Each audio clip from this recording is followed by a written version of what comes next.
Alright, well, hello everybody. You guys wanted a video, so here we go. I'm going to talk a little bit about what I did to make this a blow-through carburetor. Usually when you have a carburetor that's blow-through, you can generally put it in a box, that way it's equally pressurized all throughout. But what I did, I've got pressure from here going into the bowl, so it's pressurizing the bowl. I've also sealed off the bowl down in here, and it's also sealed around here with an O-ring, of course. The next step, this kind of helps a little bit. This is where the cable goes through. But you got to try and make the pressure equal. So what I did, what I found is this: if you don't drill and tap this little hole right here by putting pressure into the carb, it blows fuel out of the bowl, out of here, and then it goes in. It causes the thing to stumble and pop, and the RPMs are extremely high at idle.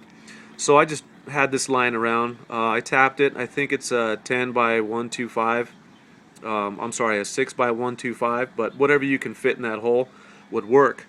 That's basically all I did, and it idles smooth. The transition is smooth, and it doesn't spit or sputter. The minute I put this in here, everything changed. The thing started running like a normal mini bike. The only problem is that I got a pulse pump up there that can't support the amount of fuel this thing consumes, and when this thing starts to build pressure, the pulse pump no longer can fight the pounds that are actually going into this. So it stops actually feeding fuel, so then I start running off the bowl. But this thing was set up to run maybe 300 feet. It's just mostly for fun and display and to show that this actually can be done, and it was actually really fun to put it all together. But your key, like I said, is right there. We got two vents. We got a vent right there. Sorry for the unsteady camera. And you got the other vent right here, and this is the other vent. This is the bowl vent, and that's why it's so low.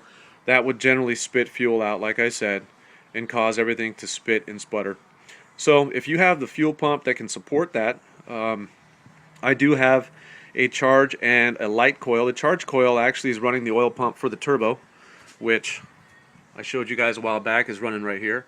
So that feeds the turbo the oil that it needs. But with a charge coil, you can run that low amperage pump, and you can provide fuel to the carburetor, which is something I've been considering. But for the most part, everything runs. It starts up really good, as you saw in the other videos. I mean, it's been a good time. It turns a few heads, and people can't believe I got a turbo on it. It's no big deal.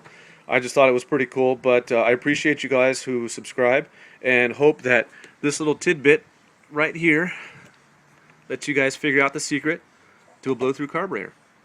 Thanks.